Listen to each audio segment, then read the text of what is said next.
See, what do we get to? Do we have Love Man on the phone? I think I saw his name popping up here.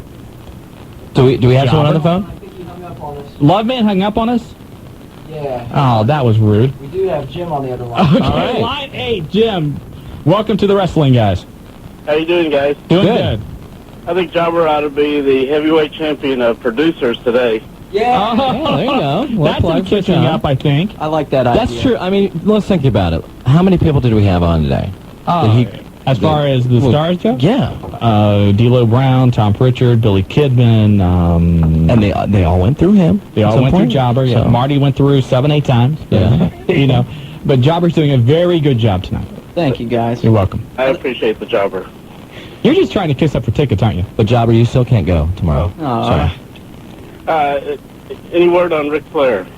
Ric Flair apparently has been given clearance to wrestle. He had to wear a neck brace over the weekend because of that inner ear problem as a precaution. But all signs point to him being at Nitro this next Monday.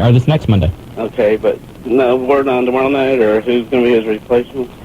As far as the Pillman, Ric Flair will not be there. No. We have heard who the replacement is. It will be a surprise. You shouldn't be disappointed. Okay, and then... It's another big name. Okay, and how about, is there going to be an extra ECW match? As of right now, I would say no. No. Okay? Okay. But still, I mean, even though there's not a second ECW match, it shouldn't put you off too much. No, that's true. All right. Thanks a lot for the phone call. Appreciate it. No problem. All right. Take care. 457-1065. Let's talk to Hardcore Sam in Dayton. You've got the wrestling guys. Line 7. Good. How are you, Sam? Okay, I won't make this quick because I know you guys are running out of time. I want to comment on the Raven issue, possibly going to WWS. Yeah. Mm-hmm. At first, if you think of Raven going to any company, I mean, you'd picture it being good, but right now, I really think it'd be bad for the WWF because, as you've seen, like on past Monday, that they're trying to give people like Val Venus and possibly even people like Steve Blackman and Al Snow pushes. So, I mean, I really don't see Raven right now going to WWF. I don't either. I don't see Raven fitting in with what the WWF is doing right now. Raven is still under contract with actually WCW. When he was given his release to go to ECW, the one thing he had to agree to was that he would not go to the WWF until his original WCW contract expired, which isn't until either June or July. It's not clear right now what Raven is going to do. He has been offered his release. He has not yet accepted his release. So that is all we can tell you right now on that. Now, there are rumors that Raven would want to stay, but, we don't know on that. Yeah, do you guys still got any Pillman tickets left? I don't know. We got to dig around here. Jobber, do we have any more Pillman tickets left? I don't believe so. I think they're all gone. We'll look around. We'll see if we can dig up a couple more, and we'll give you a call back, okay? Okay. All right. Thanks a lot for the phone call. Okay. 457. That's it? We're out of Pillman tickets. I think so, yeah. Wow. So, we are out of Pillman tickets.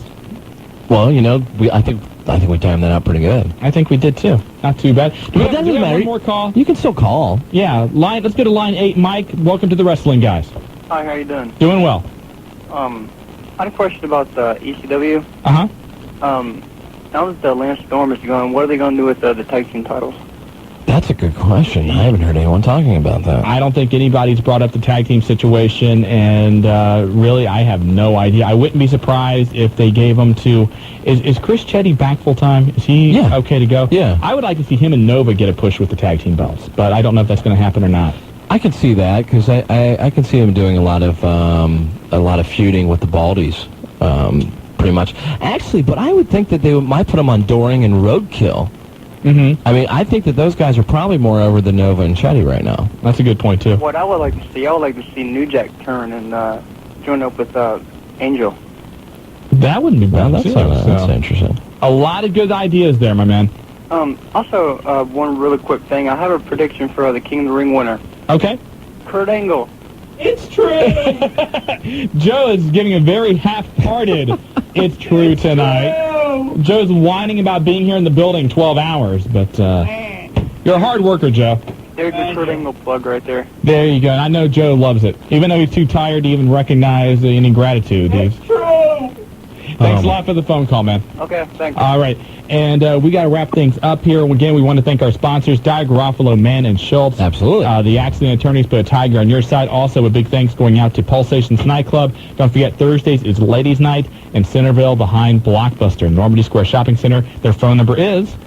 I don't know what their You phone better number know this. You got to do it on the weekend. I never put the phone number on there because I don't. I don't. 291-9212, the phone number for Pulsations. But I go there all the time. I just don't have any need to call them. Also, because I'm there. TheWrestlingGuys.com. The website is up. Photos. My column's on there, so hopefully you'll enjoy that. And what's that, Jobber?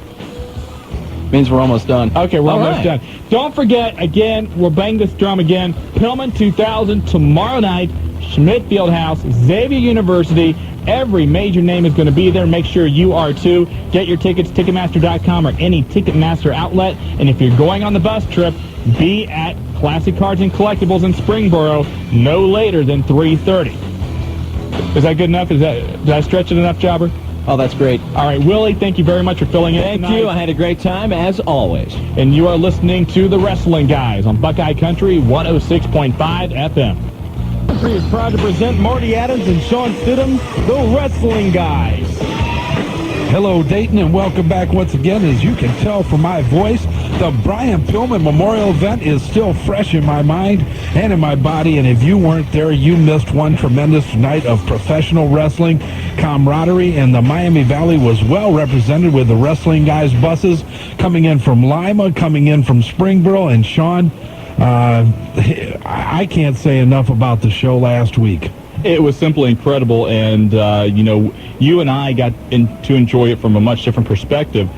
I only got to see maybe 3 or 4 matches because we were constantly running back and forth and taking care of things and getting interviews and, finding a shirt for Sean Casey and all that You didn't know stuff. you were going to work security either, did you? What the heck happened with that? People that have seen me, and I'm, 5'5", 5'6", 170 Let's not pounds. stretch it. Well, anyway, I'm not the most intimidating presence. And I'm Okay, with that. I would agree with that. Neither is Willie Evans, certainly not as Patrick Black. No, but you know what? You three took charge there, and I like that. Running into the stands, jumping over the guard there. Did you like how I hurdled that? Yes. That wasn't yeah. bad. You did it like one of them belly whompers. It was like the old OJ commercial running down the airport in a hearse, leaping over, and Let's not get carried away. it was kind of like that. But it was a great time. We want to thank everybody that went along on the bus trip. Next year, we learned a lot this year. We'll do it bigger and better than ever. And before we go into more of the news on the Pillman event and the Brian Hildebrand Fantasy Camp, let's get into the news. Let's do that. And right now, it looks like the total for the Pillman will draw somewhere around 70-some thousand, and that's just simply an incredible number. Mark Madden kind of commenting about the Pillman in his column on OneWrestling.com. Not sure exactly how to take that, and I'll just let those out there, if you get a chance, look online tonight, OneWrestling.com, Mark Madden's column, and kind of bashing some of the wrestlers that were there, and I didn't understand that at all. No, a lot of people called us at HWA headquarters today to let us know about the column, obviously you being one of them, and a lot of conversation about that. One of the things that's been brought up is Kevin Nash made some statements that evening, and a lot of people have added that into what the amount was that was given. Right now it stands at about $37,000, which is what we reported. There's still some things coming in, and we still have some items to put on eBay yet. Exactly. Let's get right into the news. Ratings are in, and Raw, no surprise here, they win the battle as they pull down a 6.4 rating off of hours of 5.8 and 6.9. Nitro does very well with a 3.0 rating off of hours of 3.2 and 2.8. And the overrun for Raw did an incredible 7.6. Unbelievable, but I guess everybody expected it. Raw's been looking great as ever. Undertaker back, and what happens when Stone Cold comes back? Oh, jeez. And, we've talked a lot about the problems WCW has had, falling ratings, attendance, blah, blah, blah. And it's even impacting companies here locally. T-shirt imprinter Littlefield Adams and Company, a Heber Heights-based organization which has the license for WCW T-shirts, saw their quarterly sales plunge 91.3%. That's bad. And they were a company, we contacted them several years ago, in what I would call the heyday when T-shirts first started coming out and you couldn't walk into a Kmart or a Walmart and find them. And that's the only type of stores that they sold to. So by doing that and garnering just a small segment of the business, no matter how big it was at the time, it's backfired on them, and they are struggling. Well, they had the NWO shirt, and how popular was that? Their quarterly sales last year, 1999, were $2.5 million. This year, 218,000. Not a lot of I don't job care how security bad you there. are in math. You can realize that is not a good number. Not good. Not good at all. The big story happening today is exactly what the status is of Tammy Lynn Sitch in WCW. Monday night, she was sent home before Nitro. She had been scheduled to be part of a storyline with Miss Hancock. Now, apparently, Tammy was in not any condition to work. She was spent a long time in the bathroom, and when she left, some paraphernalia was found, and we don't know what her status is right now with the company. She has not been fired yet, but, that could happen anytime now. Yeah, at this point, she was asked to leave. We do have a call in to her and Chris. We have not heard back from them. For those of you that did attend the Pillman, you know that they did not make it for a number of transportation reasons. And I won't go any further into that. I just raised my eyebrow at Marty. Yes, you did. What I did. That's because I'm being very gracious when I say that. Yes, you are. Also, speaking of those with personal situations, one guy who's overcome everything he's had is Steven Regal, and he's going to join us a little bit later on the program. Steven Regal last week battling Chris Benoit, Pillman 2000, and unless you were there, I don't know how good it'll come out on tape, but live, the match was simply incredible. And a lot of people, myself included, think it could end up being the match of the year. I know. I sat down and I started watching the match, and a lot of times I don't sit out there for a whole match. I was captivated. The crowd gave both of the performers a standing ovation. Not just the people in the stands, seats, the wrestlers in the back. Congratulations abounding to both performers when they came back. A fantastic match. And Steven Regal, I've seen him on several occasions, looked better.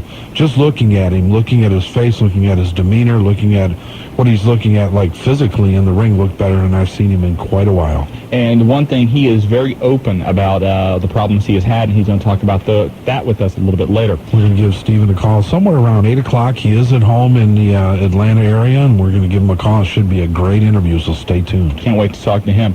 New edition of New Man Magazine is out. It's a Christian magazine, and on the cover is Sting. New Man. New Man Magazine talks about his recent conversion and becoming born again, and he lists, and I thought a couple of these names were interesting, as the men responsible for converting him. Ted DiBiase, no surprise. Right. Mark Marrow. Boy, that's kind of odd, but go ahead. I'll give them his kudos when they're deserved. Marcus Bagwell. That I find I don't shocking. know. I mean, whatever it was, hopefully it was good, but, you can read the latest edition of New Man Magazine. Well, maybe he looked at Bagwell as that. what not to be like, and that transformed him. Tonight on Thunder, some of the matches you will see. Chris Candido battles Terry Funk for the WCW Hardcore title. You're going to see Shane Douglas battling Jeff Jarrett for the WCW World title. A three-way dance, Kidman and Horace Hogan battling Sting. Also, Sean Stasiak and Chuck Palumbo battle Chronic. David Flair and Vince Russo battle Ric Flair and Reed Flair. Give me a break. And your main event will be Rick Steiner and Tank Abbott teaming up to battle Scott Steiner and Kevin Nash. The man who gets the pinfall will get the title shot at the Great American Bash. And a lot of speculation on Bischoff's announcement that there's going to be a major announcement during the Great American Bash. Bischoff does have an interview tonight on Thunder where he says the announcement is something so big and Vince McMahon cannot do anything to stop it. Now, behind the scenes, there's a lot of talk about the future of WCW and also ECW. The company SFX, which is a huge entertainment conglomerate. They own a number of venues around the country, sports management firms. Clear Channel. I mean, they own everything. They own us. They are talking... No, they own you. They don't own me. Oh, they don't really own me either. Okay. Yeah, we're back. We may not be here next week, that's but right. who knows? We are the independent tag team champions of talk radio. God bless it. Anyway, Jobber, did you have something to say? Yeah, they do own me. Yeah, Oh, Jobber. yeah, they do own you. Anyway, though, what's going on with SFX and WCW? They are in talks. It's not really clear if SFX wants to buy WCW or simply take control of their live events. Now, should SFX decide to buy the company, look for there to be some kind of arrangement because Time Warner right now pretty sick of losing money with WCW, but they want to have they still want the programming on their television. It still garners good ratings. compared to just other not programming. what they had speculated when they did their business plan on what they should be earning in comparison to what their losses are is tremendous. But once again, the ratings are still there, the commercials are still there, the high-priced commercials are still there. So Right. it's not something that I think they're going to cut the umbilical cord but I think that something has to change, and they know it.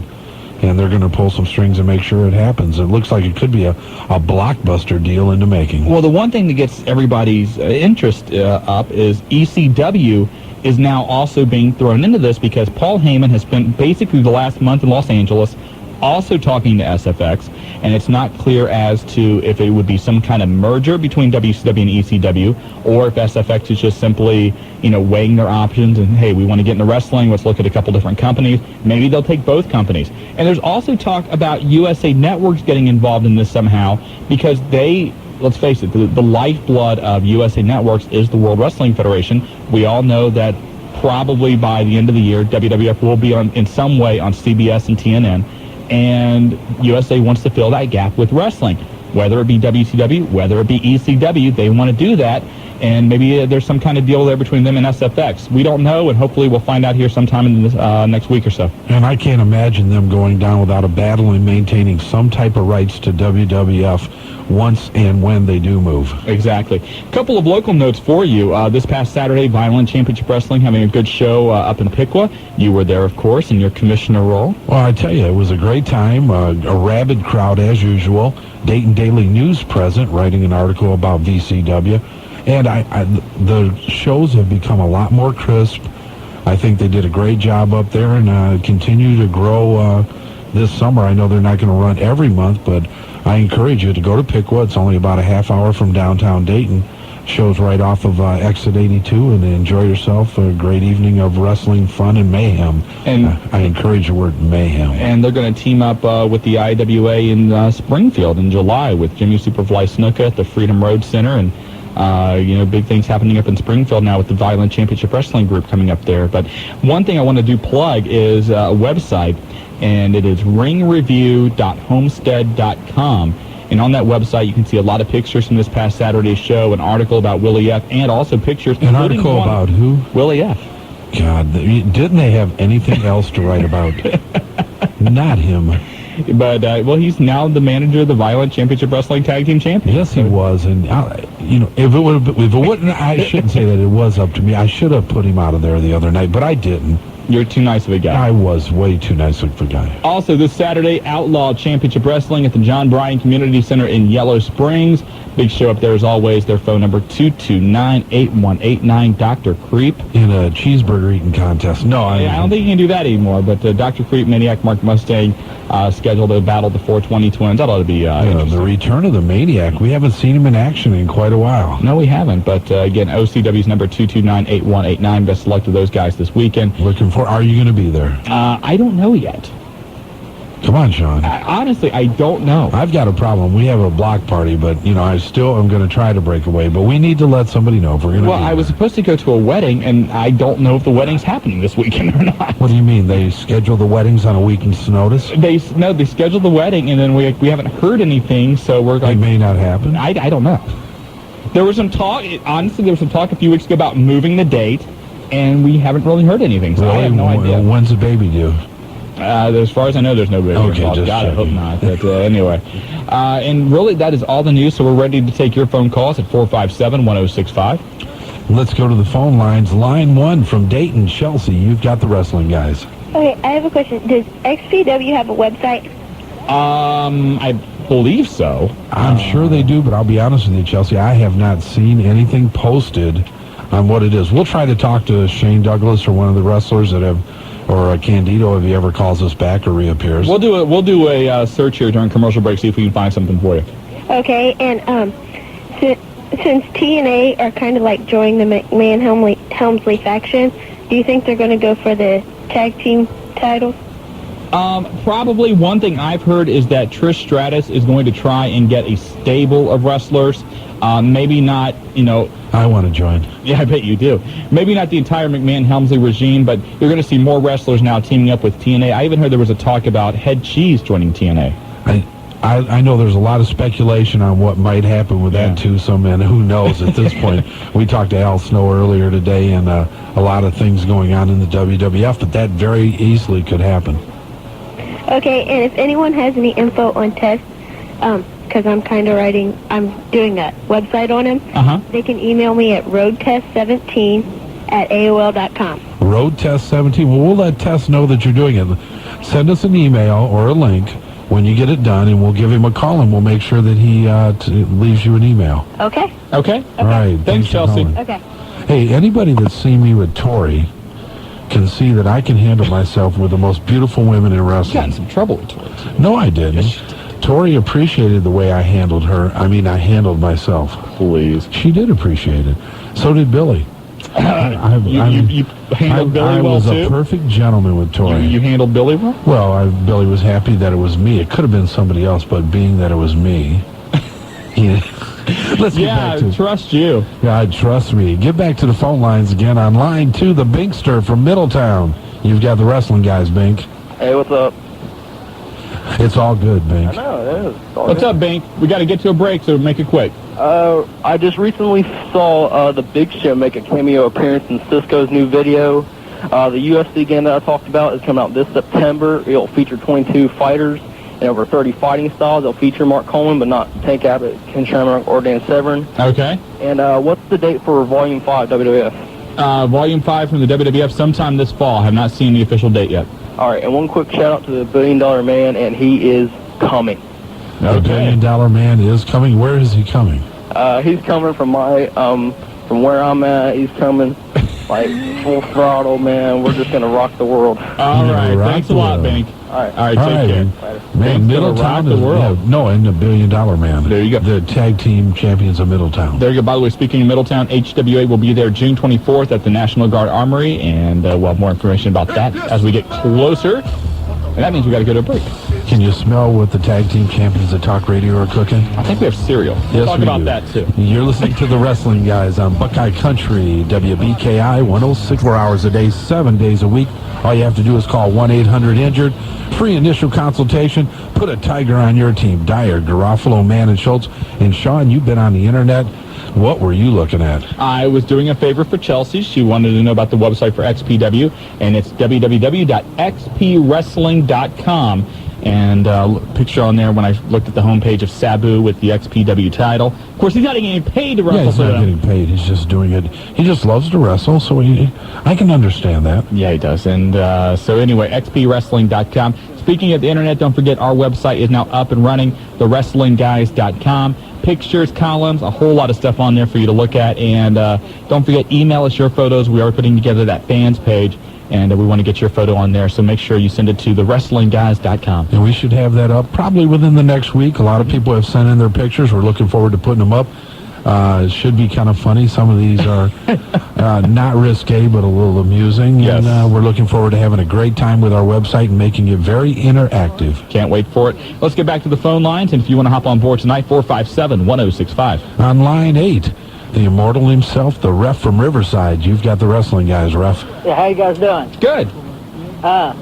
Now, I'm not too much familiar with this Kid Rock because I don't listen to that kind of music. I'm a little bit too old for that. What kind of music do you listen to? I listen to Lawrence Welk. Lawrence Welk. You just like blowing the bubbles. Now, I was just wondering, that little bitty tiny guy, is that a kid or is that a midget? That is a midget. Oh, is it? He didn't favor a midget. He just looked like a small child. Joe C. or Joe Z. or whatever his name is. That's his name. Because I seen him with a can of beer there in one segment. No, he fit good in his garbage can. I don't know. I love the segment with Edge and Christian. Is he a midget or a dwarf? Or he's an Ewok. So. He's something. He thought he was that guy on that Austin Powers thing. Yeah, Mini-Me. Yeah, Mini-Me. That was funny. Christian's mic skills have become so much better since he became a heel. It's just more natural for him, I think. Yeah, what's his picture taking business for 5 seconds? I love that gimmick. Yeah, I like it too. Now, one thing, guys, right now on the OCW hotline, Maniac Mark Mustang is giving an interview to Dave Diamond about this Saturday night. Oh, really? Yeah. Well, fill us in. What do we got going? Just talking about Dr. Creep and the 420 Twins, what they're going to do. Sounds like it should be an interesting time this Saturday in Yellow Springs. And I hope I get to ref that match, too. That would be fun, I think. Yeah, I think it would too. Take charge. You're the ref from Riverside. That's right. I'm the ref from all over. There you go. Take care, Ref. Okay, thanks. Hey, Bye-bye. thanks for calling in, Ref. Whoa, Jobber just cut him right out of there, didn't he? Jobber's uncharged tonight. Sorry, guys. I heard you say bye, and Hey, that's okay. You're kept fine. talking. If you call in, respect the Jobber. He's in a bad mood tonight. No That's telling right. what could happen. Once again, OCW 229-8189. Dr. Creep, I don't know what he's doing in a ring. I don't care if he's with Mark Mustang or anybody. Creep, you need to stay behind the stick, brother. The guy just had bypass surgery, 4 or 5 months ago. And, if he's up to it, God bless him. But, geez.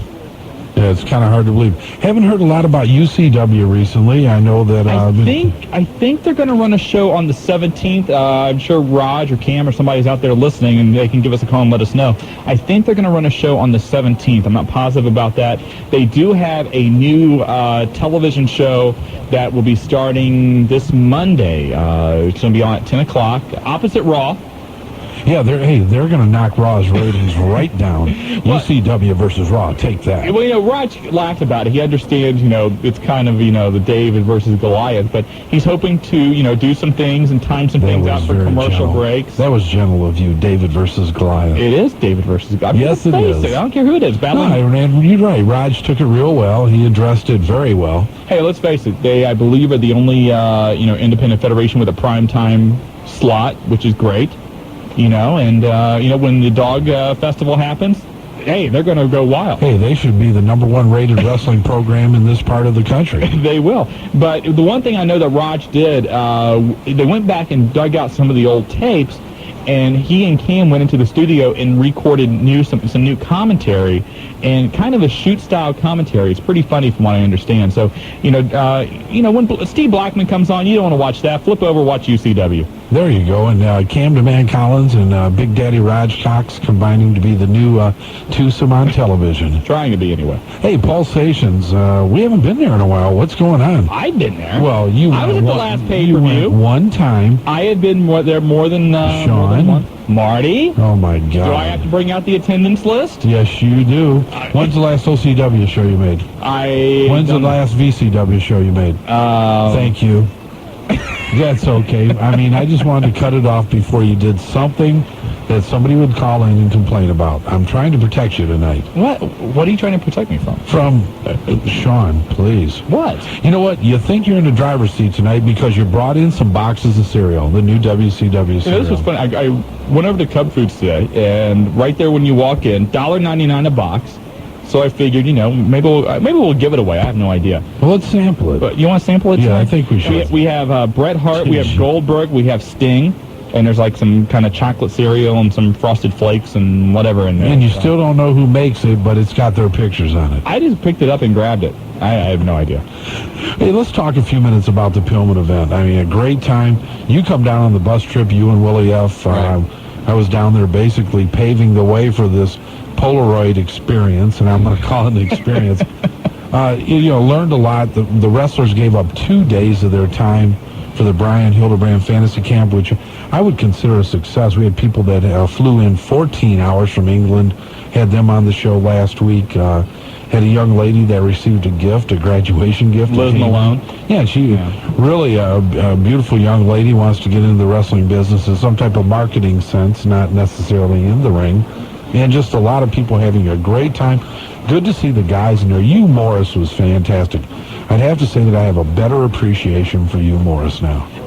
Some of the things I got to see backstage, which were really cool, a lot of the today's stars, Eddie Guerrero in particular, going up to Ricky Steamboat and meeting him for the first time, and they, this is the guy they watched growing up, and a guy who really inspired a lot of them.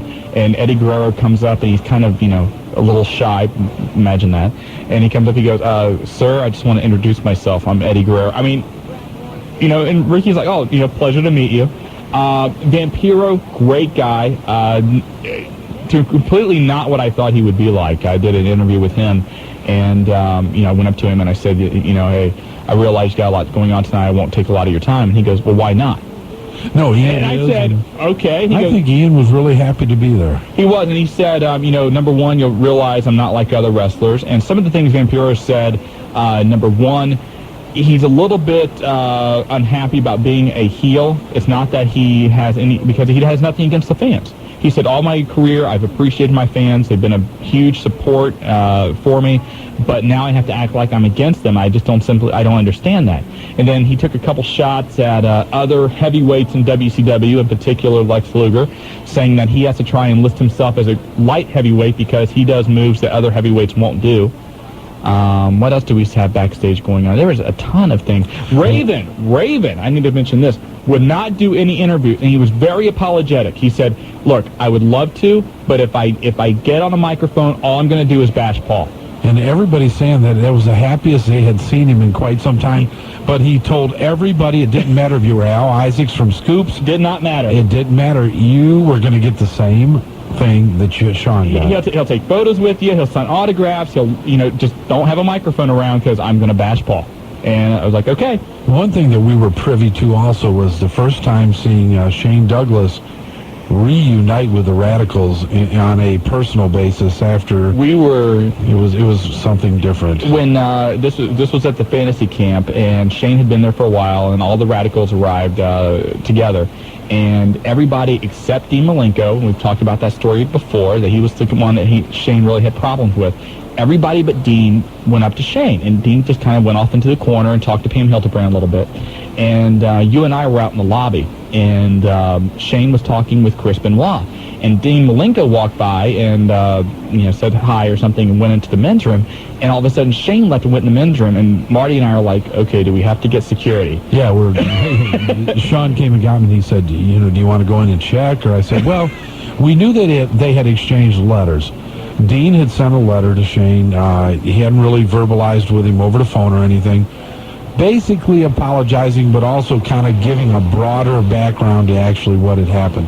After that point, they had talked, but there was still a little animosity there, and I think there was a great opportunity for all of those guys to get more personable again because they were very close, and when they left WCW, they had made an informal, formal pact that obviously wasn't followed. No, and I think that had it not been the Hildebrand, had it not been Pillman, it probably would not have went down as cordial as it did. The setting was right for these guys to just kind of let bygones be bygones and throw everything out the window and just say, hey, we're here for the common cause. Let's just, pay down our respect to our friends. And he did a great job. The fans came over extremely well. The Pillman, again, you can't talk enough about how successful it was, and people already pumped up about next year's Pillman. And a lot of planning already beginning. We're looking at the new venue, looking at who's coming. People are already talking about a name, holding a contest for the name of the Pillman 2001, and once again, Shawn and I looking forward to being involved. It's going to be a lot of fun. We got to get to a break, and we want to take your phone calls tonight, 457-1065.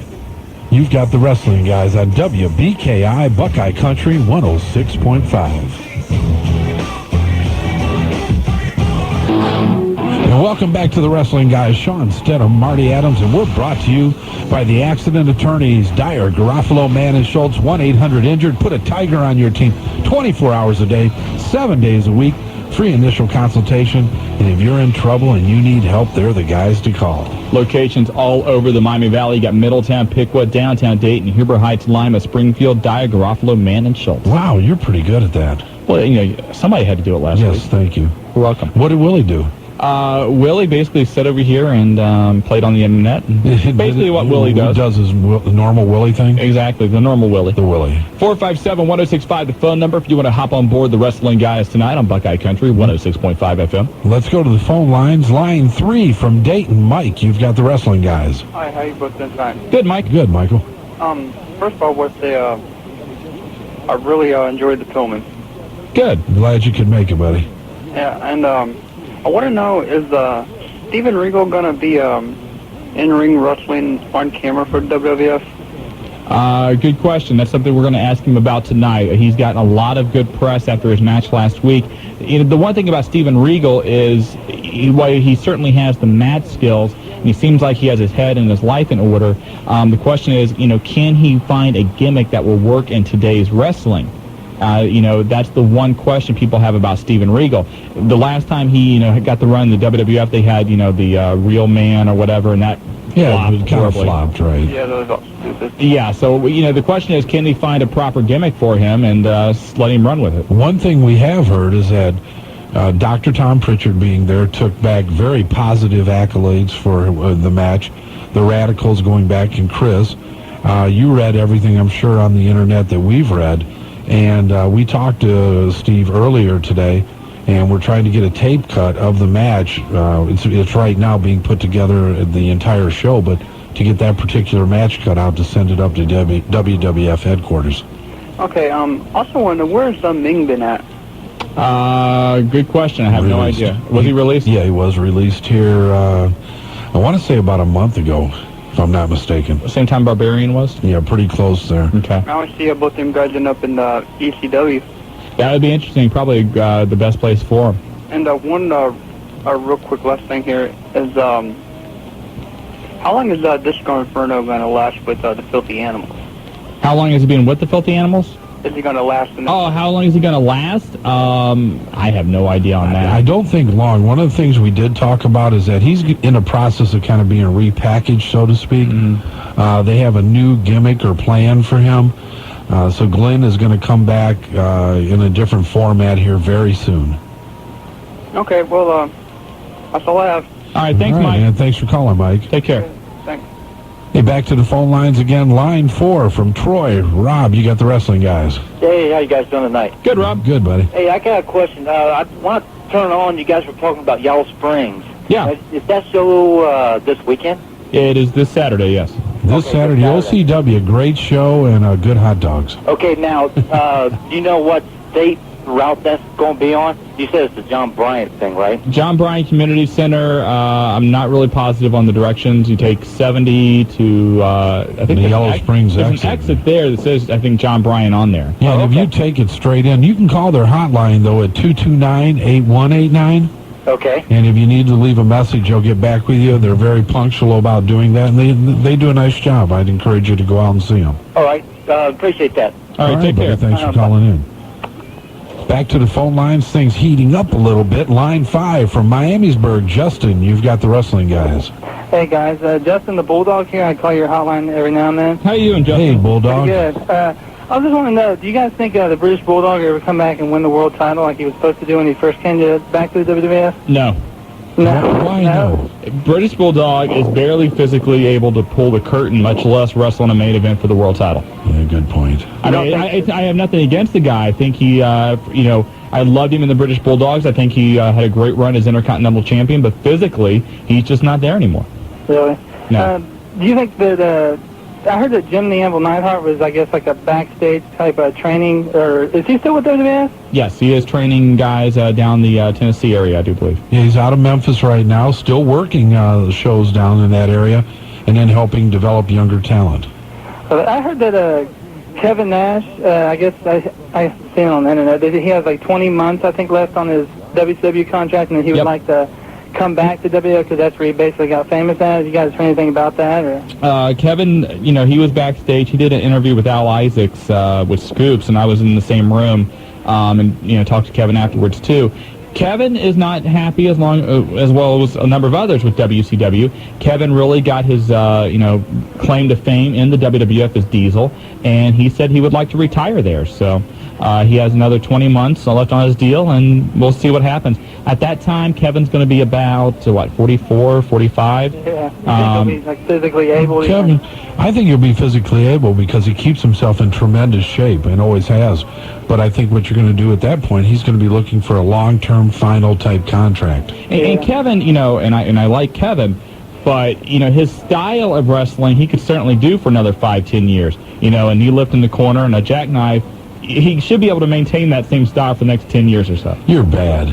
I'm serious. But it seems like WWF's more like with the younger talent now, especially, it's like, I think he'd probably be like the oldest wrestler there, wouldn't he? Who? Kevin Nash. Oh, no, Ric Flair definitely is the oldest wrestler. No, I he's mean saying for if he went to WWF. WWF. Oh, he went to WWF? You know, if you're not counting Jerry Briscoe and guys like that, when they hop in there, probably, yes, he would be the oldest wrestler in the WWF. All right, I got one more question. I was wanting to know, my two favorite wrestlers of all time would be Bulldog and Psycho Sid. Do you think he'll ever make the run back in WWF?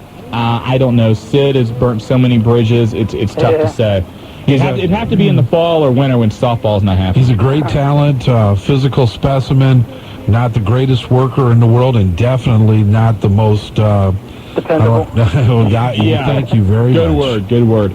Yeah, that's because I seen he did like a run in ECW for like, I don't know, like 2 or 3 weeks or something. Then he seems like he's been doing pretty good in WCW. Like he seemed like he stayed there for like, well, Great American Bash is coming up. He made his debut there, so that'd be a year.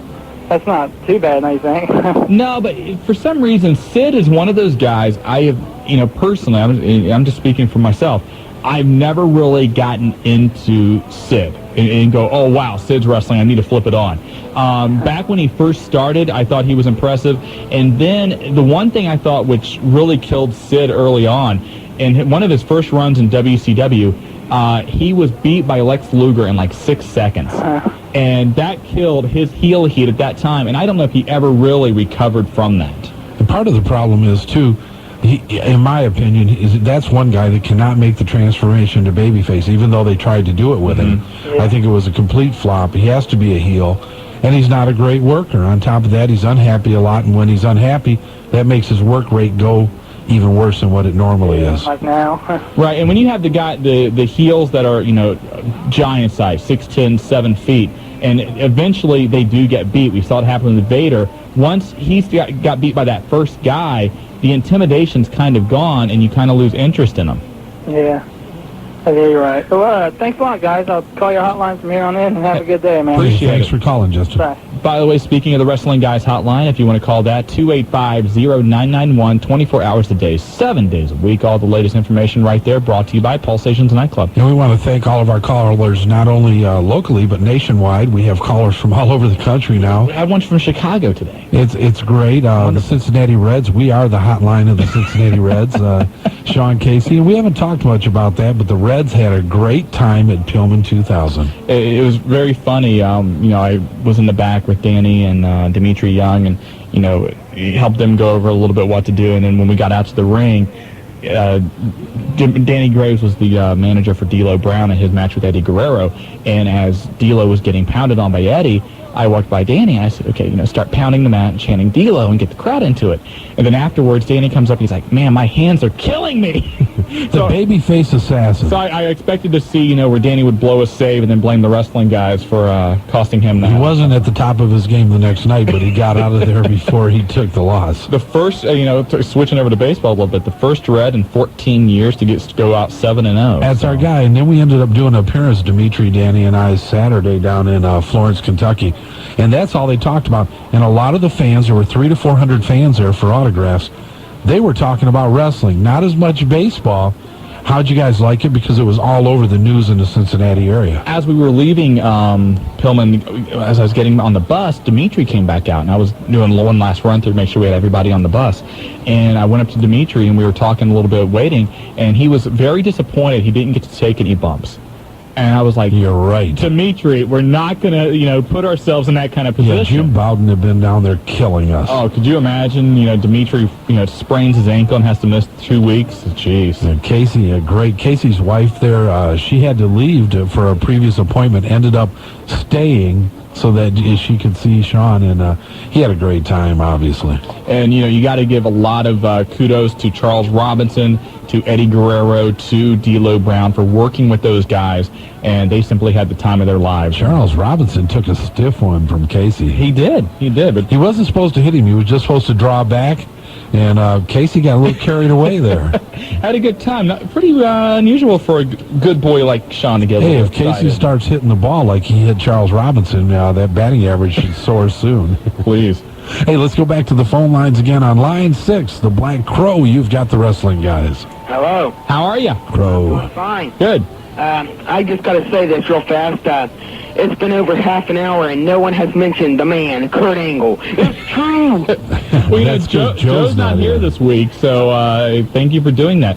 Kurt Angle, by the way, doing an interview over the last couple of days, it's on the internet, and really said, I don't know that much about pro wrestling. He goes, I'm not really sure if I'm supposed to be in this position I am. I'm grateful for it. I'm appreciative of it. I'm just, rolling with it. Okay, and I want to ask, is the WCW World title in the cereal box? It should be. It's everybody else has the world title, so I thought they would put it in the cereal box, but no. Have you tasted it yet? No, I haven't. Every box is a limited edition collector's box. Yeah, limited. Don't open it. Don't eat it. Just go buy more of it. And on the back, you can get exclusive WCW merchandise. Exclusive. Yes, and then they do a very nice thing on the side. All the boxes have some kind of public service announcement for various organizations. So yeah, like eat more, buy more. No, you have on Sting's jabase.org, Base Junior Achievement. Goldberg's is about some national park thing. National parks for Billy Goldberg. Test your national parks IQ. And then Bret Hart has, what is it? AFA. So AFA. What's AFA? I have no idea what AFA is. The American Federation of Arts. So Jobber, you want some? You want some of this, Jobber? Yeah, I do. Let me taste test some of this. Do you think Bret Hart really likes honey almond cornflakes with lightly coated with honey? Of course, that's the only. He does? Sure, it's the only reason that they put those with Bret Hart's name on there, because that's the only cereal that Bret will eat. I'm sure it is. Hey, Black Bear, what's on your mind? Okay, I got one more thing. That I was at the Tillman show, and I thought it was awesome and great. It was one of the best shows I've been to. And also, I was one of the first people when the Raven and Justice Credible got down into the fans and knocked over all the chairs. I was one of the first people there. Did I have to shove you out of the way? Huh? Did I shove you out of the way? No, I saw you guys there. I tried to say hi, but you guys were there. Yeah, Shawn got really wide. Oh, jeez.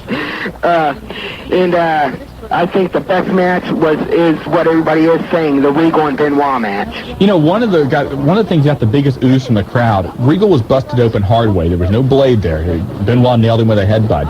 And at one point, Benoit nailed him with a punch, and Regal's head snapped back, and when it did, the blood just flew off. And there was this, okay, this is serious. Yeah. And it looked serious. I mean, they looked like they got stiff a little bit, but the match was fantastic. They had a great time. Okay, thank you. Take care, Black Crow. He talked about the Raven Just Incredible match. One thing that Les needs to send out a memo to for everybody at the future Pillmans.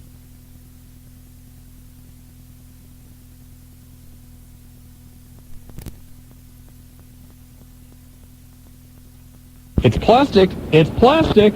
And then Justin, of course, goes over the ropes and hits the table and just bounces right. Yeah, like a diving board. But then also, Vampiro and Hugh Morris had their match. They went to the back of the arena, set up a table. That didn't break. Last year at the Pillman, Al Snow and Road Dogg had their match. I thought one of them killed each other. Al Snow tried to powerbomb Road Dogg through a table. That table didn't break, so the moral of the story is invest in some gimmick tables. Jesus. Yeah, I still have this vision of you jumping over the guardrail as security. Is there a video of that? Because I think I want that. There's got to be, because I know that we're going to enjoy it. Hey, watch that. Hey, Jobber, how's the cereal? Is it good? Pretty good, actually. What kind of cereal do you have over there? I have the Goldberg. The Goldbug? Goldberg Sugar Frosted Flakes corn cereal. It tastes pretty good, Pretty actually. good? Yeah, it tastes like Tony the Tiger's. Oh, okay. Flakes. And by the way, I'll give a free plug here. Cub Food's $1.99 a box. So wow, you're pretty good. Actually, Cub Food sponsored us at one time, so yes, we can give them a plug. They're a great place to go shop. Have absolutely everything, and again, these are collector's items. You need to run out right now and get them. Well, it says it right on the front of the box. I mean, and if it says it on the box, it's real. It's true. It also says limited edition, which means they'll only make as many as you, the fans, will buy. By the way, 457-1065 if you want to hop on board the wrestling guys here tonight. Coming up in about 10 minutes, we're going to talk to Steve Regal. And, Jobber, are we breaking? No, we still got a few minutes. Oh, okay. I'm sorry. I'm looking at the clock. It's like break time. What are you doing? We saw him. He was just waving at you.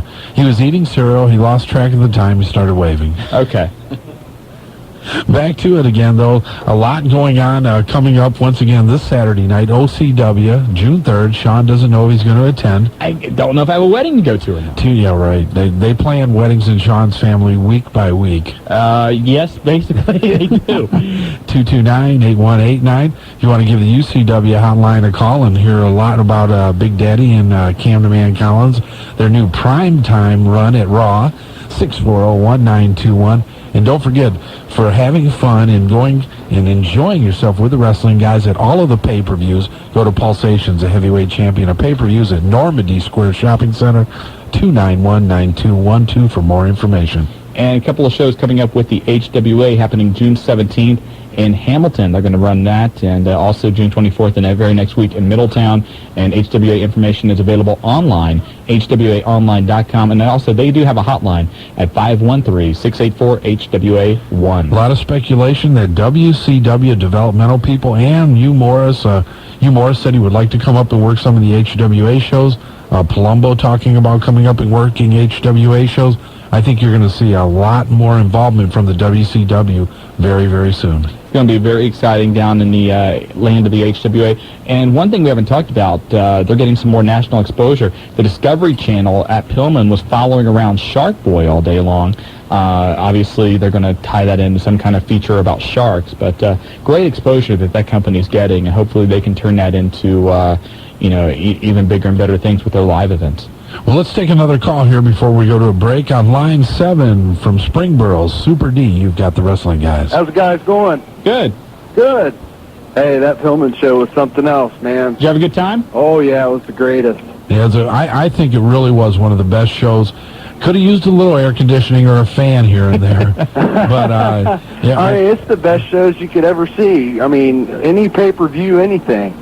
I mean, it's just everything into one. It was a great time, guys. I really appreciate it. Glad you enjoyed it. One thing I would like to see happen, probably the Benoit Regal match will not win Match of the Year as far as a national level because, let's face it, it's not a pay-per-view. Not a lot of people will get to see it. Hopefully there could be some kind of grassroots movement to get the videotape out to fans. And again, you've got to get the proper clearance from WWF officials to do that. Right. But to get the tape out there, maybe, on real video on a website or something like that so that it could be shown and available on a national level. I would love to see Benoit Regal from Pillman 2000 win Match of the Year. Oh, yeah, that would be the best because, I mean, the banging head, I seen that banging their heads together. That was something. The two guys had a great time, and, when they got back in the locker room, everybody was just high-fiving Regal and giving him hugs. Right. I mean, this is a guy that has been through so much, and it was great to see him back at that level. For at least one night, he was on top of the wrestling world. Right. Also, I like to see become real big as Shark Boy. Shark Boy's a hard worker, has been working out a lot to build up his upper body and torso. Works out in the area here 4 or 5 times a week now. Technically as good as anybody you'll see. And the gimmick, well, the first time I ever saw that gimmick, I laughed because I thought it was stupid. But it's over. I mean, it's a great gimmick. The first time I ever heard about it was a little over a year ago. We had the autograph session in Pickle with Mick Foley and Al Snow. And Les showed up, and Les was like, I brought you your Shark Boy shirts. And making out or marking out. Yeah. And I'm like, who the hell is Shark Boy? What kind of gimmick is that?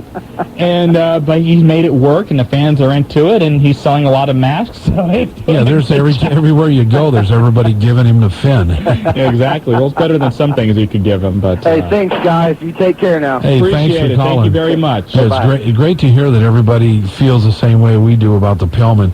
And any big show of that nature, and I guess it gives you a lot more appreciation for putting one of those together because we had been so involved.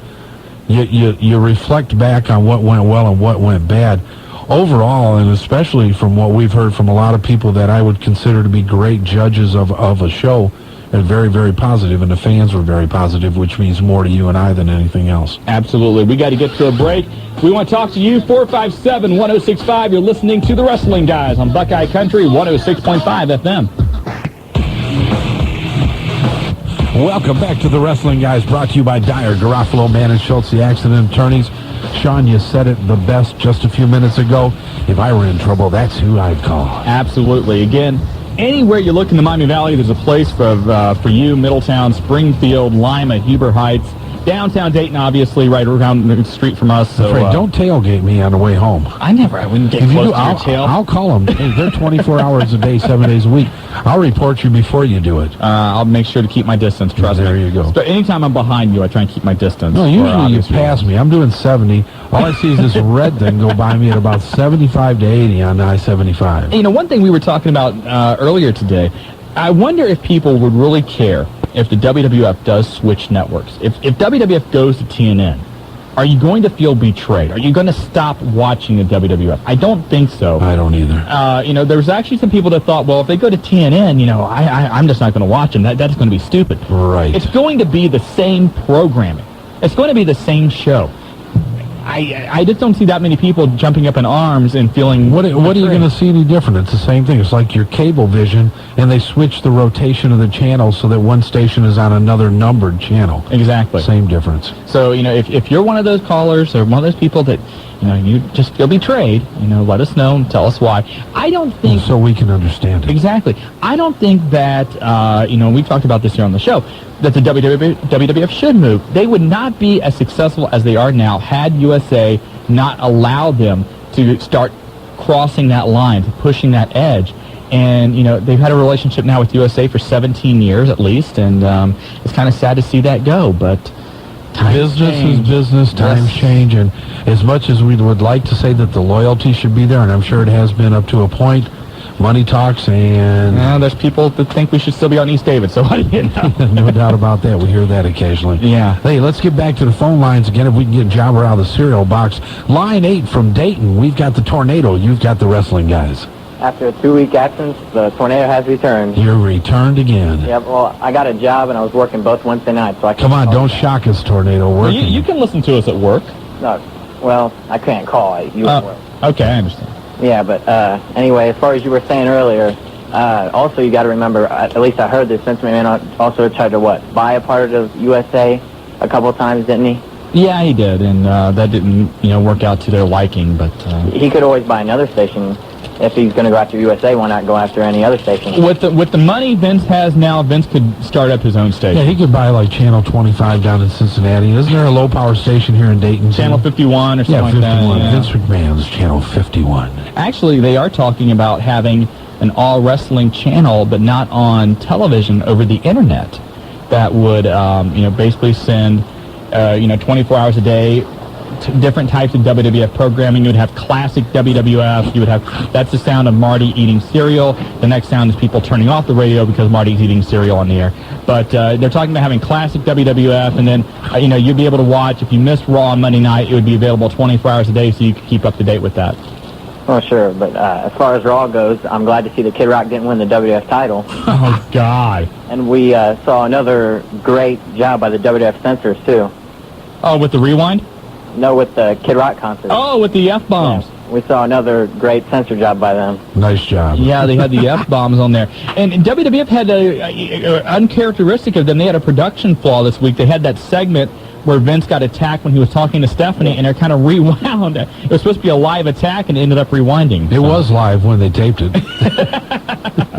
Yeah, but I think Raw was the biggest highlight with Kane returning. Oh, that was huge.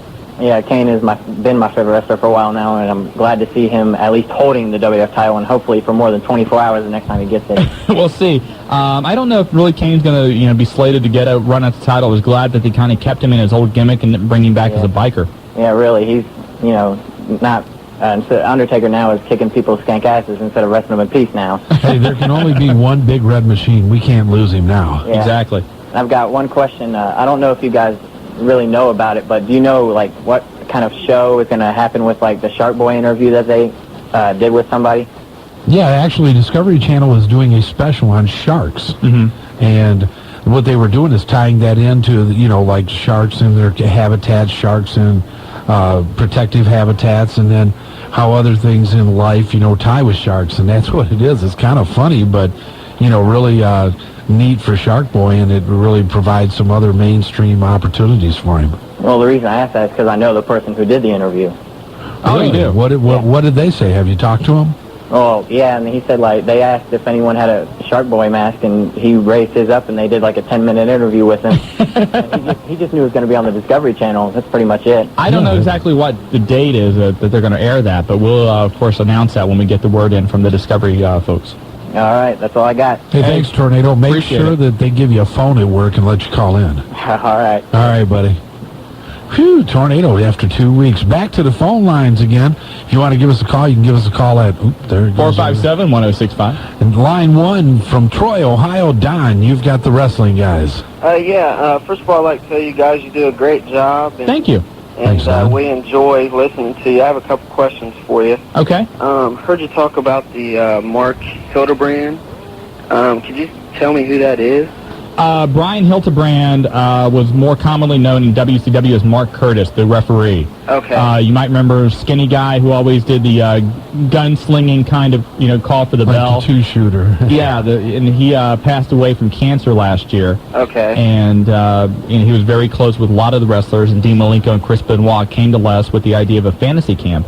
And that's what happened last week, and it was all to benefit his widow, Pam. Okay, yeah, we listened to it, and then we couldn't figure out who it was, but it sounded like it was a good show. Brian Hildebrand was his real name, but if you watched him on TV, known as Mark Curtis, and for those of you that play video games out there, and I know you're out there, on the old WCW video game, WCW NWO Revenge, I think is what it's called for the Nintendo, he is the animated referee that is on there. So if you need another reference point for Mark Curtis, there you go. Okay, and also Goldberg, what's the status of Goldberg? He's back. He was on Nitro this past week. He was on Nitro. I was working. I missed it. But Billy Speared on. Billy Speared, I guess the guys, Bischoff and Russo, want him to wrestle this coming week in Atlanta. Goldberg wants to put it off till the Great American Bash. A lot of people believe that the major announcement that Eric Bischoff will make at the Great American Bash is that Bill Goldberg will join the New Blood. I think that's not the direction they're going to go with that. I don't either. But that's just one of the rumors that is out there. Okay, I heard a rumor that Goldberg might be going to WWF. Is that, you guys know anything about that? Or Totally false. Okay. He's got at least 2 more years left on his contract. Correct. Okay. Well, hey, thanks, and you guys rock. Hey, man, thanks for calling. We appreciate it, brother. We rock. We rock, baby. The wrestling guys rock, yes! We've been called God, and now we rock. So this is pretty cool. Yeah, the tag team champions of talk radio, baby. Appreciate it. It doesn't matter who it is. It can be Springsteen. It's anybody, but we rock. What the hell are you talking about? Go back to the phone. Okay, back to the phone lines. On the cell phone from Centerville, Indiana. Bill, you've got the wrestling guys. Hey, how are you guys doing? Good, Bill. What's happening, Bill? I'm more of a mark for wrestling like in the mid-'80s. Yeah. And I don't know how, I'm almost 32 years old. I don't know how old you guys are. How old? Is there a part of you that misses the old television product that was on the air with the announcers, right? Like the old Saturday Night Wrestling on NWA, on our Georgia Championship Wrestling. Do you miss that? The small little studio with maybe 30 fans? Exactly. Oh, sure. Hey, no doubt about it. I mean, Shawn and I are both marks for Gordon Soley. Right. I mean, that was some of my greatest remembrances are the Koloffs and just Tommy Rich and... Oh, yeah. You go down the line. Tommy Rich, Buzz Sawyer, Dick Slater, Dusty Rhodes, Hacksaw Doug, and the Junkyard Dog. That is, and I'm going to get a little sappy here, I guess. I think that as you grow up, whenever you're a youth, things are much better than what they are as an adult. Sure. And that is what we grew up watching, so that it holds a special place in our heart. I'm sure that for the fans that watch wrestling now that are 13, 14, 15, in 10 years, they're going to wish for the good old days when Jim Ross was calling the matches and there was ramps and pyrotechnics and everything else. Wrestling has changed so much from what it was 10 years ago. Hell, even 5 years ago. Right. I really don't know what it's going to be like in another 5 or 10 years, but it's going to be fun. I think a lot of people, if especially the younger kids that watch it, were to see some of those cuts from the old NWA days and from Gordon Soley on the Superstation, they would think that was an independent group or something of that nature, not knowing the historical preference to what it did. Well, and it had the feel of being realistic. Yeah, and as well, and believable, and you could be more of a mark for something that you believe in instead of what's going on now. But you know what? 15 years ago, the companies themselves would never say, it's scripted. They would never say that, even though, in the back of your mind, you're watching it, you really know what's going on. They never came out and admitted it like they do today. Well, for legal reasons is the reason he did it, though. Oh, I know. Whatever the reason was, I understand why Vince McMahon, started that. But still, there's whenever they come right out now and say, yes, it's entertainment and it's scripted and blah, blah, blah, you lose some of the magic. Well, I think the true fans lose the magic, though. Yeah. I have to agree with that, but no doubt about it. Somewhere, like Shawn was saying, in the back of your mind, you knew, but in the back of your mind, you always thought, too, that he really hates him, or he really doesn't like him, or they're really going at it. Well, the thing was, there wasn't as many gimmicks. Sure, you had, your Russians or your Cowboys or whatever, but when you had a match like Ronnie Garvin and Ric Flair, sure, Flair comes out with the bleach blonde hair, but when they took out the robe off, it was two guys in tights, and they just simply wrestled each other, and they did it with such an intensity and that you didn't know. I mean, you said, yeah, we know that it's scripted, we know Flair's probably going to win the match, but it was still entertaining, and I think that was what made Benoit and Regal last week such a great match to watch. It was the intensity of the two guys in the ring. And nobody challenged the intensity of what they saw. No. Right, and it doesn't take away from the product, the actual product, the old good guy versus bad guy, which, if they go back to that for somewhat, it worked for a while, and like I said, just from your youth, you missed that. Well, something else I think that's really, has changed is, you never saw the main event matches every week like you do now. I mean, back then, it was always, guys like the Mulkeys and Steve Lombardi taking on your Hulk Hogans and your Junkyard Dogs and your Ric Flairs. And you always save those big matches for the house shows and for the pay-per-views. Now, literally, they say it every week, but it's true. Every week now, Nitro and Raw is equivalent to what a pay-per-view would have been 10 or 15 years ago. Right. Yeah. And it's on top of the hour and, trying to prove something. But being a fan of what went on in the 80s, you watch the WCW product, and you just go, come on, Ric Flair is Ric Flair. Right. He doesn't need a character. He's Ric Flair. Exactly. Let him be the nature boy, and I'm a mark for that any day. Mm-hmm. He doesn't need to go crazy. He doesn't need anything to sell me on Ric Flair. I would agree. That's what gets disappointing. The WWF goes in the direction of the characters. That's fine. But WCW needs to get back to what they're all about, which was wrestling in the first place. I would agree with you. The one company which I think is the most like 80s type wrestling is Extreme Championship Wrestling. Right. And I'm not talking about, the moves they do and things like that. I'm talking about the way they present their product. Right. How the world title means something. The TV title means something. It's a stepping stone to the world title. And they build up the feuds, and they do a great job with it, and that's why I love watching ECW so much. It's not for, Tommy Dreamer falling through 20 tables, although that's great. It's the way they present their product, which I find so entertaining. And the difference as well is, if you look at it, the WWF can have The Rock and Triple H fight each other every week, and it's still entertaining. The WCW doesn't build up the feuds. If they do, they're over in an hour. Yeah.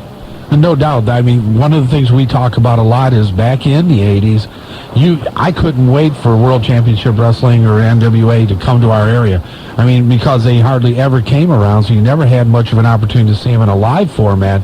So when you did get to see them once a week, normally on Saturdays, and then they had the reruns, you were worked up for it. And when they build it up, they really build a storyline. Hey, your phone's breaking up, so we're going to have to let you go. Hey, I appreciate your time, guys. Hey, thanks for calling. One thing, let's go back a little bit, when back in the 80s. Back in the day, WCW, NWA, or in the WWF, both were in the area every single month because you didn't see those matches on a house show on television. You never saw, Ric Flair and Ronnie Garvin wrestled on television, and I think one time, maybe twice, other than when they would show the footage of a title change. Well, and that was it. And you see The Rock and Triple H every single week. The other point is that you didn't have the internet, which has played such a significant portion of letting you know. You would have never known what happened in Chicago, in Los Angeles, in Miami, Florida, in Pittsburgh. All we do is turn our computer on, log on to any one of a number of websites. Call the Wrestling Guys Hotline. Call the Wrestling Guys Hotline, and all of a sudden we know what happened, what transpired when normally we would have had to watch a show or beg for a show to come to our area. A lot of the questions we get as far as where are they now is always guys who were in the 70s and 80s, and you don't get it from the guys who were wrestling 4 or 5 years ago because we have the internet, we have the hotlines, we know where they went. We always get, hey, whatever happened to Tommy Rich, whatever happened just trying to think of some guys, Paul Jones or Shaska Watley. That's a great thing. Savannah Jack. And Shaska Watley, he's with the WCW ring crew. Oh, I know that, but I mean, that's the question you get. And that's great that we do, because a lot of people appreciate it and like to know where these wrestlers have been. And speaking of great wrestlers, on the hotline, we've already talked about it, billed currently as being this year's top match of the year. Steve and Regal, you've got the wrestling guys. Hello, how are you? Good, how are you? Very good, thank you. Now, what's this last week been like for you? All the internet sites, all the, hotlines are raving about your match last week at Pillman versus Chris Benoit. Well, it's just nice that people think so much of the match, It's nice to be, to think that I've got everything back together again and that I can, perform as well as I know I could, so it's been nice to just sit back and take time to think about it a bit. I've had the week off, so, I've had a lot of time to sit and think. And the match itself was very good, but I think, I'm not sure if it will come across as good on tape. I think it was one of those things that you had to be there. The crowd, I think, is what made the match, such a great match. Let me ask you a question, and this may be kind of stupid, but please forgive me, because sometimes I do ask stupid questions. When you are planning the match out, when you're talking with Chris in the back before the match happens, do you have an idea of how good the match is going to be going into it, or do you just kind of let the story unfold and then when it's over, realize, hey, what we did here was just simply phenomenal? Me and Chris don't talk about much. We don't have to. We've just always had a very good chemistry. We've wrestled each other for a long time. And, I had an idea going in there exactly what I wanted to do. And it wasn't to make it a pretty wrestling match. I wanted it to be as believable as a wrestling match that's been put in front of an American audience that I can, that I've ever done anyway, and that I've probably ever seen. That was the idea that I wanted I didn't want it to look pretty. I didn't want it to be, we could have gone out there and done a lot of really fancy wrestling moves, which we're both more than capable of. But I wanted it, I wanted the whole point to show off. I wanted to show my own talents off, but to show off exactly how good Chris Benoit is, and and I'm sure he had the same ideas for me. Well, Steve, you had to feel great.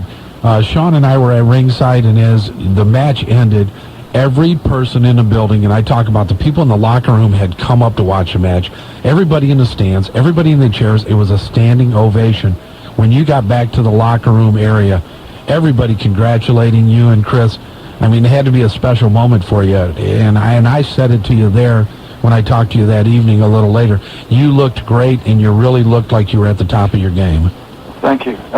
It was very, very special. That took a couple of days to sink in, because I was absolutely in shock, to be quite honest with you. When I walked out, I thought the people were just gonna, have no interest in seeing me out there whatsoever, because I think most people, including myself, had written myself off, for the last few years, and people were actually, a lot of people were with me when I walked out, and it just built from there, and it was very, very something that, like I say, I think you have to be there on the night to appreciate the only other times I've had anything close to matches like with that kind of atmosphere were in Japan.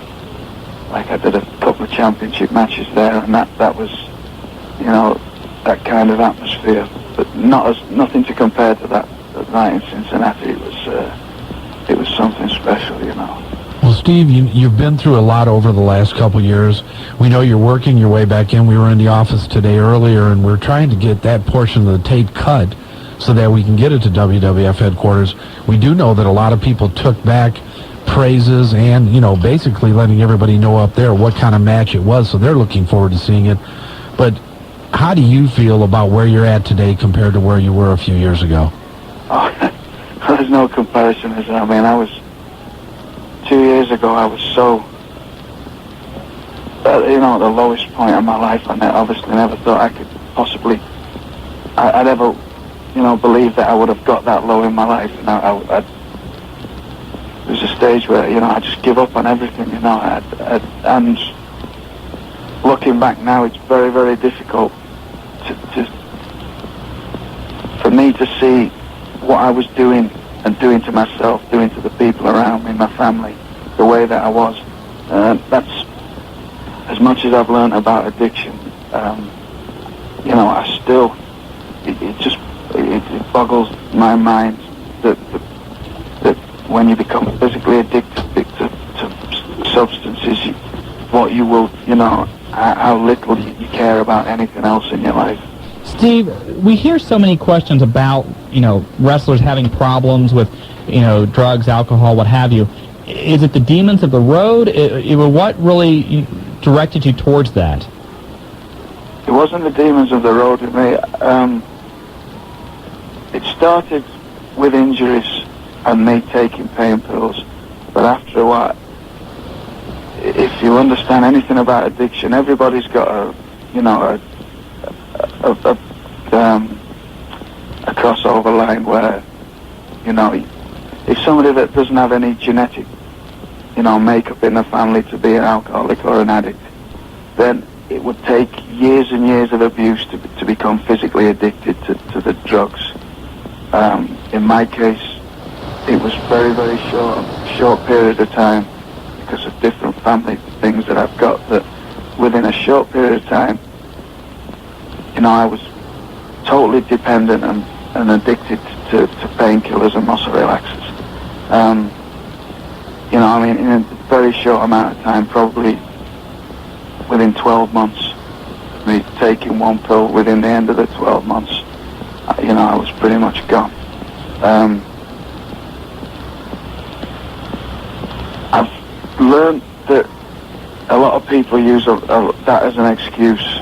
Use the road as an excuse, use the injuries as an excuse. After a while, the reason I took the pills, because the only thing that made me feel good, because when you don't take them, your body within a few hours goes into withdrawal, and so you feel dreadful, absolutely, horrendous. And so the only thing that makes you feel anywhere near normal is taking them. So, and obviously they make you feel good because they're making you feel better than what than what it is when what you are when you're in withdrawal.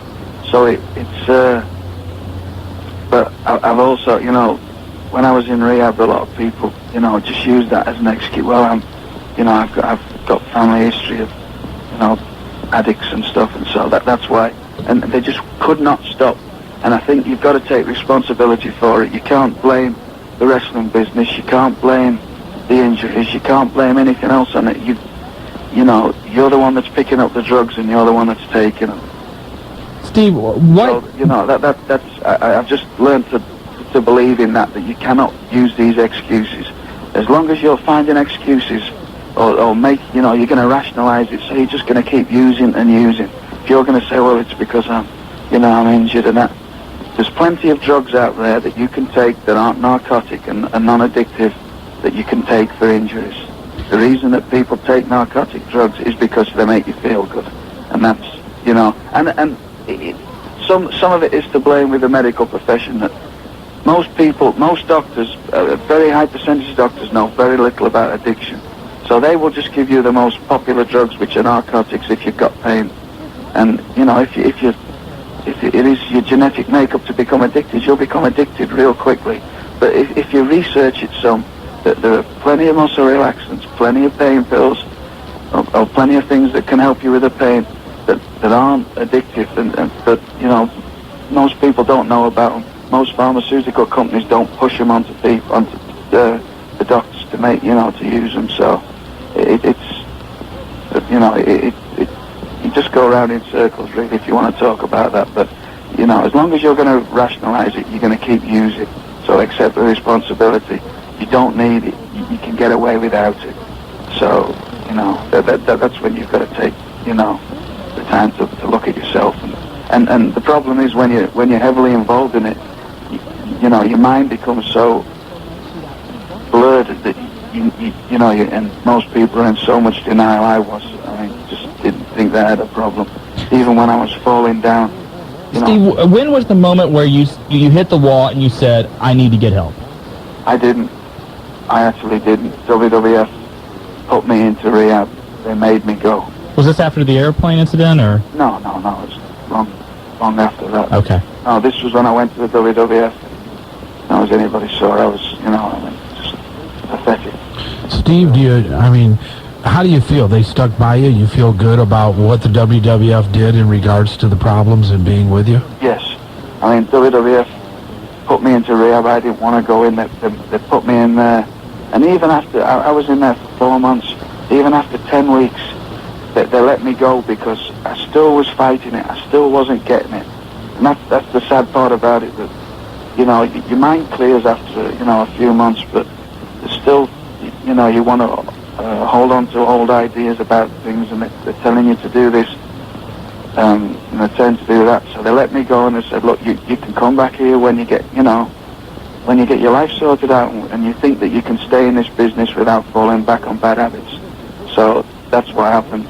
The WWF stuck by me 100%. They put me into the best facility that they could possibly put me in, and paid for it all, which was, a huge amount of money. And I mean a huge amount of money.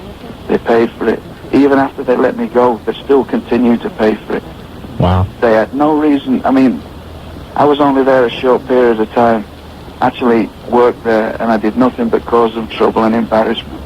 And they stuck by me, so I have a lot of problems with people saying they don't care about people in there.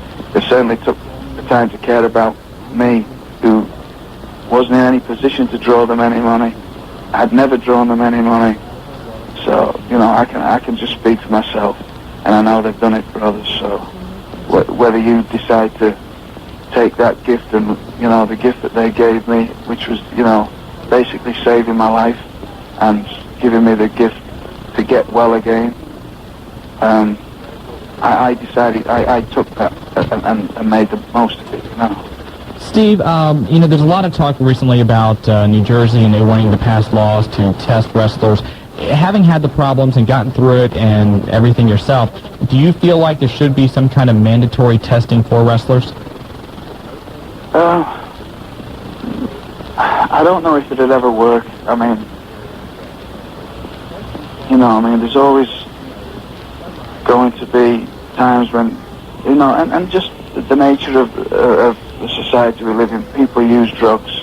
It's not just wrestlers, it's everybody, in some form or another, whether it be drinking or so, and if you use drugs, if you want to cheat on drug tests, you will cheat on them if you have to, Right. So I think it's down to the companies to basically to police their own. You know what I mean? They obviously saw me and policed me, and they've done it with other people. Well, they took care of you, and we heard reports where they took care of Davey Boy Smith when he had his problem went to Vince McMahon a couple of months ago. So obviously the WWF has shown that they will take care of their own. Yeah, if they see somebody's in a bad way, they're going to take care of them. So, as far as mandatory testing, I don't know. I'm really not. Something else that, people have asked me to offer advice to people. I'm not going to offer any advice to anybody. I look after me. As far as I'm concerned, you got to take care of number one. So, and it's selfish in a way, but there's nothing worse to me than somebody trying to tell you how to live your life. You've got to, you either got to let somebody else do that for them, or let them figure it out for themselves. If you get people, friends that turn religious on you and stuff, and all of a sudden start telling you how to live your life, to me there's nothing worse.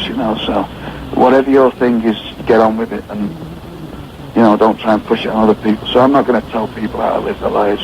That's not my thing, It's just I took care of my problem. I took care of what was, the things that were causing me problems and causing my family problems. Well, Steve, you got to feel great about that, and you got to feel great. Here you are, a couple years later, in what I would consider to be maybe the best condition I've seen you in quite some time, and being a part of what Shawn and I are starting a grassroots promotion of making sure that everybody in the country knows that the best match of the year so far by leaps and bounds. You were a member of that match, and getting that tape out to everybody, and we want to try to do something to get that tape out and get the approval for it so that people around the country can see what a great performer you actually are and have been previously, but that you're back and ready to be in a main event. Yeah, I mean, there's a lot. Thank you very much for that. You know, I mean, everybody's got a different opinion. So, you know, to say it's a match of the year, there's always people, you know, some people don't like that style of wrestling, some people appreciate other things, so, you know, I wouldn't like to, you know, be so bold as to say it was match of the year. It was the best match that I've ever had. Well, you don't have to, but I can tell you this, Steve. Everybody that has called our hotline, we get between 300 and 500 callers a day. Everybody that has called this show today, everybody that we have talked to, and we literally talk to everybody in the business, not to say that everybody in the business knows what the hell they're talking about, but to the person, man, woman, and child, they all come back with the same reply, that there was a special feeling when they were standing and that you two walked out of that arena, that they had seen something very special, and it's great, and I want to feel, I'm going to tell you that I feel proud that I was there to see it myself, because you deserve it, and we want to see you next time WWF comes to this area. We want to see you on the card. And the other thing, too, Steve, on that show, you had every type of match possible. You had your extreme matches with tables and going out through the crowd, but still, almost to a man, 3,000 people in Cincinnati still think that you and Benoit were easily the match of the night and, as we've said before, the match of the year. Yeah, well, you know, thanks a lot. You know, like I say, I wouldn't be as bold as to say that, but it was... We'll say it for you, Steve. We're doing all the work. You just sit back and take the accolades. We're the Steve and Regal PR group here. But it's, you know, I've read a couple of things on the internet this week and saying it was like an old-style match. I wouldn't even like to say it was an old-style match, because I thought I've never seen a match that aggressive and that solid since I've been here. So hopefully it'll set a new standard for people that can work that style, you know, to step up to make. Were you surprised, or did you even notice when all the fans started chanting Regal in the arena? Very surprised. I mean, really, I really didn't know what to expect. I was talking to Dave Meltzer that day. I did his radio show or whatever it was live at the arena, and he said, you know, this is probably one of the most important matches you've had in some time. I said, it's the most important match I've ever had, because, like I say, a lot of people, including myself, have given me up, you know, and so I had to go out there and do something special, you know, and there's only two people in the world I can have a match like that with that don't mind getting hit as hard as that, which is Chris and Dave Finlay. And they're the only two people that I would even, you know, that I would even batter as bad as that, you know. I would even hit that hard, although I work very solid whoever I work with. You know, I mean, I wouldn't like to hit anybody that hard, because, you know, that's just the way that me and Chris have always worked, and me and Fit have always worked.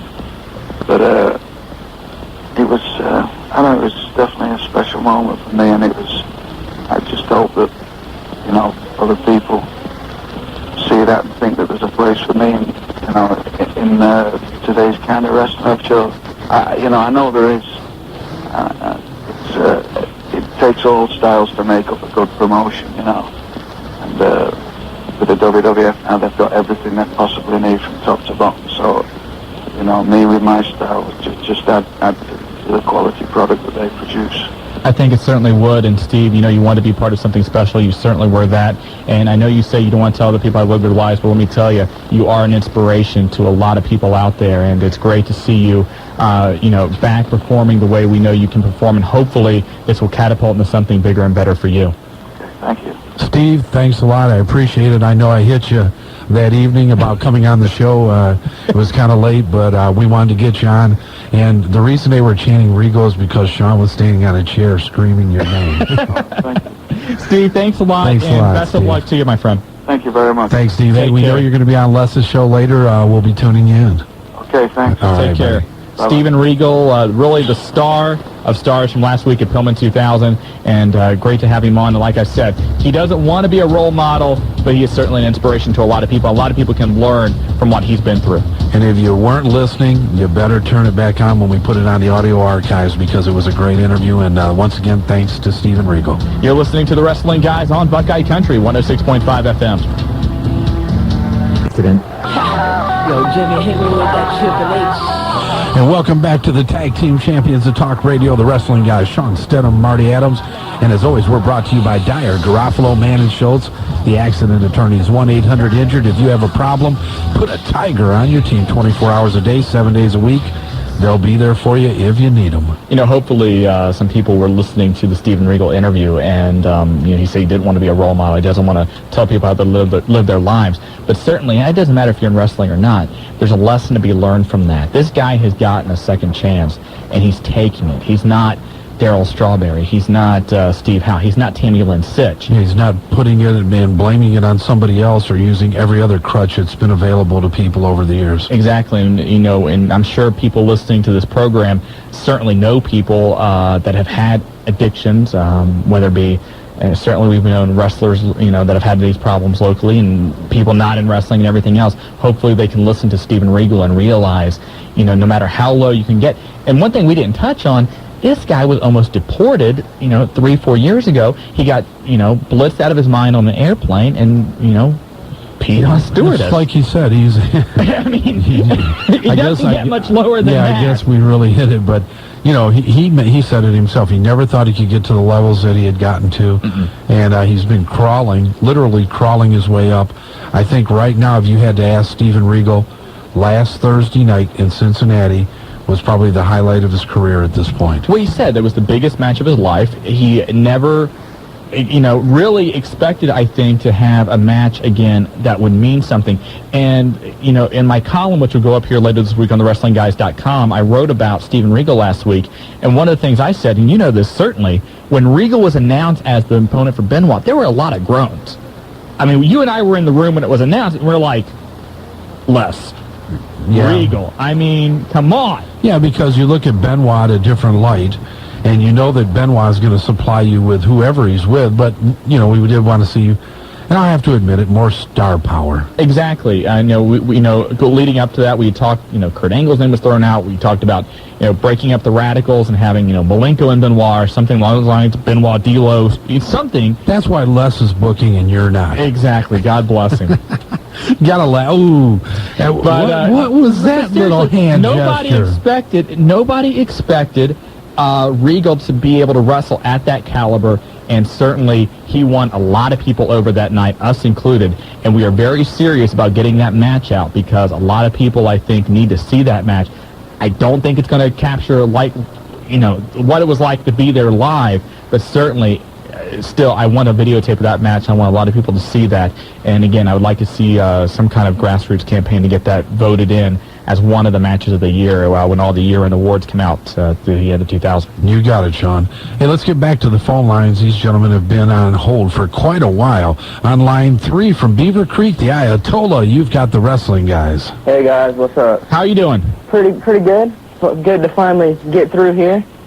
Been trying to call forever. First time I've ever been able to get through here. You made it, Ayatollah. Yeah, just want to get on to Steven Regal. He's always been one of my favorites, and he's gone through a lot. It's good to hear good things about him. I always thought he was one of the most underrated guys. Absolutely. I mean, the way that his life was going, forget his career, his life, we could be talking about him the same way we talked about Rick Rude and Buzz Sawyer and some stories which didn't turn out very well, Gino Hernandez, but luckily he turned everything around, and it's great to be able to see that, some light at the end of the tunnel. Yeah, also I had a quick question. I didn't get to see Nitro this morning.